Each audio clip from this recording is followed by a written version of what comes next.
Jordan Peele is back with his third feature. Let's see how it goes.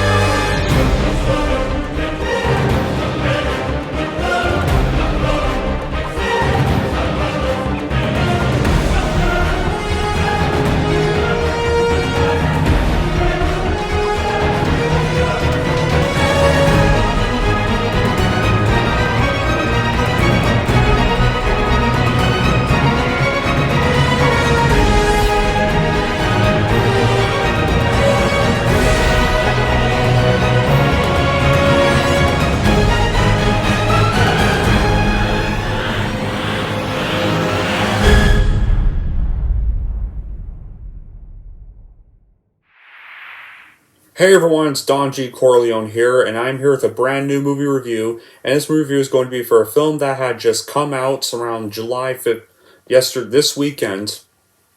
And it's for a new film from Jordan Peele. And it's also a horror sci-fi film. And that film is going to be for none other than Jordan Peele's third feature, Nope. Before I get into details, what's the plot of this movie? Well, after random objects falling from the sky result in the death of their father, ranch owning siblings OJ and Emerald Hall Haywood attempt to capture video evidence of an unidentified flying object with the help of their salesman Angel Torres and documentary Antler's Voice. And that's the plot of the film. So, how was the film made? Well, around October 2019, Universal Pictures announced a 5-year exclusive production partnership with Jordan Peele's Monkey Paw Productions. Nope, then an untitled project was announced on November 9th, 2020, with Peele set to write, direct, and produce. He said that he had written it in a time where they were a little bit worried about the future of cinema, but the first thing he knew is he wanted to create a spectacle. He wanted to create something that the audience would have come to see.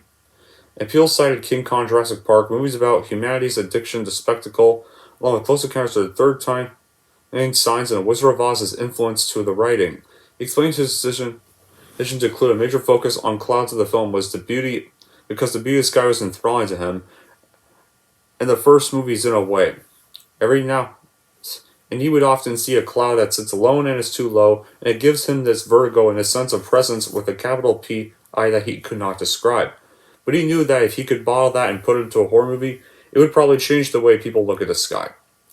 And then in February 2021, it was reported K.K. Palmer and Danielle Kaluuya had joined the cast while Jesse Plemons turned down a role in favor of starring Killers of the Flower Moon instead. Peele wrote the script with Kaluuya in the mind of the role of O.J. Haywood, and in March, Steven Yeun was added to the cast. Principal photography then occurred at the Agua Dulce Desert in northern Los Angeles country, and then production received an estimated $8.3 million worth of tax credits to shoot the film in the state of California. The film was shot on a budget of $68 million after incentives, and it was the first to employ trainees from Universal Film Entertainment Group's California Below the Lines traineeship for individuals seeking careers behind the camera.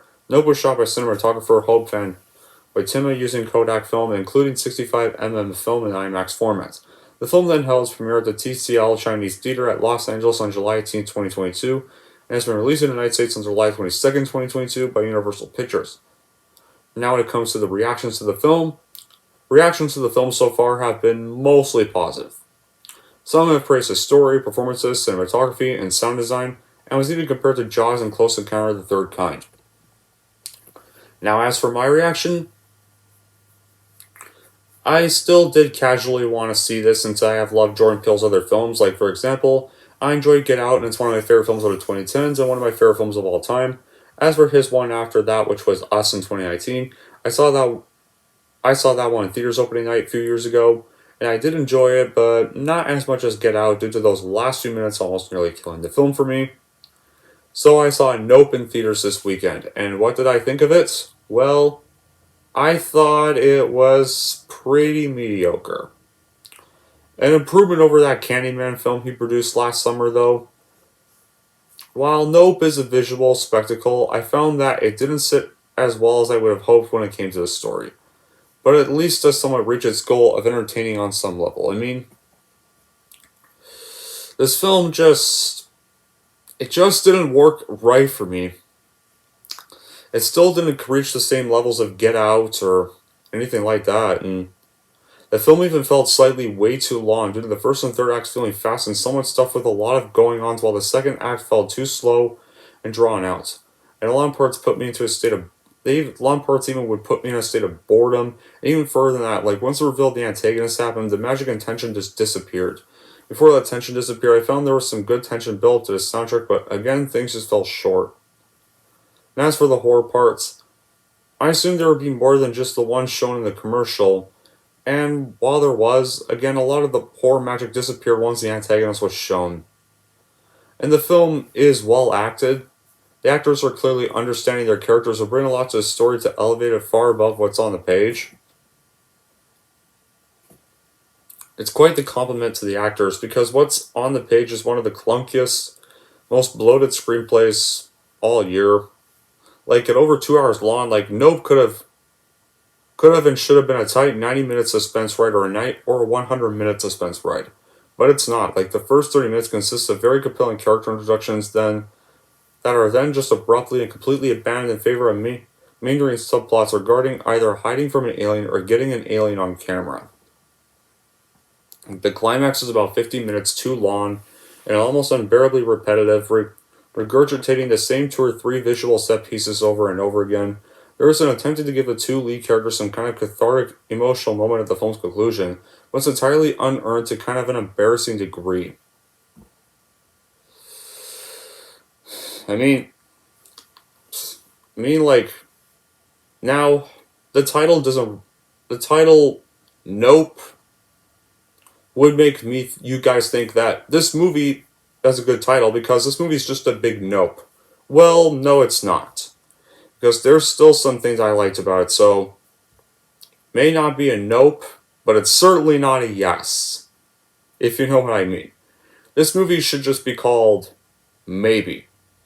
Now, Jordan Peele's directing is great as always, which is something that didn't surprise me in this film. Like, in addition, the script was written well too, especially in terms of the dialogues that were bold and well done. And there were many jokes said by characters in the film which surprisingly didn't ruin the seriousness of the horror thriller tone that the film carries. And that's, like, thanks to the times that were said, it felt perfect and wasn't really too much. I still did feel like the film needed to get more in depth with its characters in terms of their past. Like, there was one character that a certain event of their past was mentioned and shown visually, which in my opinion was the best part of the film that it seemed was done very well. I wish this was done more with the rest of the characters of the film. I feel like they were mentioned and hinted at very briefly, but not shown visually or talked about in depth, which is that's all my wish if it was shown. Although the characters are enjoyable and charismatic, the script never allows them to give the actors a chance to demonstrate their main attributes as actors when compared to other Peele projects. When the film eventually ends, like, when this film ended, I was just kind of left with a confused feeling of emptiness, knowing that a director as good as Jordan Peele had somewhat fell into the category of pretentiousness. Like, despite demonstrating brilliant aspects of a horror visual director in this film, the end product is a clash of themes that have no connection to the long run and barely cohesive story that ultimately leaves a mixed and confused feeling towards the audience. Now, once again, what I will say, I like the performances, I like the cinematography, I like the direction. Those were the 3 things I liked. Everything else was just, eh. The alien or creature antagonist was, eh. I mean, it was kind of just this big blank. It kind of just looked like some big pile of blankets, really. Shaped like a UFO. And then when the creature actually reveals itself out of this UFO, it literally just looks like a big sheet of blankets. So the antagonist could have been designed way better. So yeah, despite some good things about this film, such as the performances from Daniel and KK, Nope, or Maybe as it's better called, is a mediocre film that doesn't even falls nowhere to the greatness Get Out was back in 2017. And I hate to say this, guys, but I think Jordan Peele is slowly descending to the next M. Night Shyamalan with how his first 3 films started. Like, The Sixth Sense was critically praised, successful, and received Academy Award nominations. Unbreakable was also good. Signs was mediocre, and it went downhill from there for him. Really, I really hope Jordan Peele doesn't fall into that category. I really, really hope. Anyway, that's it for my review of Nope, and if you're wondering how I'm going to rank Nope, here's how I'm going to rank this movie. So overall, if you like Jordan Peele and want to see what he has next in store, then I would recommend just streaming this movie when it hits online platforms to save your time. And if you're wondering how I'm going to rank Nope, I'm going to give Nope a 6.5 out of 10. And there we go. That's pretty much it for my review of Nope. Hope y'all enjoyed this review. Well, I have no idea what's coming out next month. There's not really a lot of new releases next month that I'm too excited for. There hasn't really been a lot of movies I've been too excited for this summer. But hopefully this fall season can be a bit of an improvement. But, I do plan to make the Halloween horror movie reviews trailer very soon for season 3 this fall. But until then, that'll be it for this review. Thank y'all for watching. And if you like this and want to see more, and don't forget to like and subscribe to Don G. Corleone.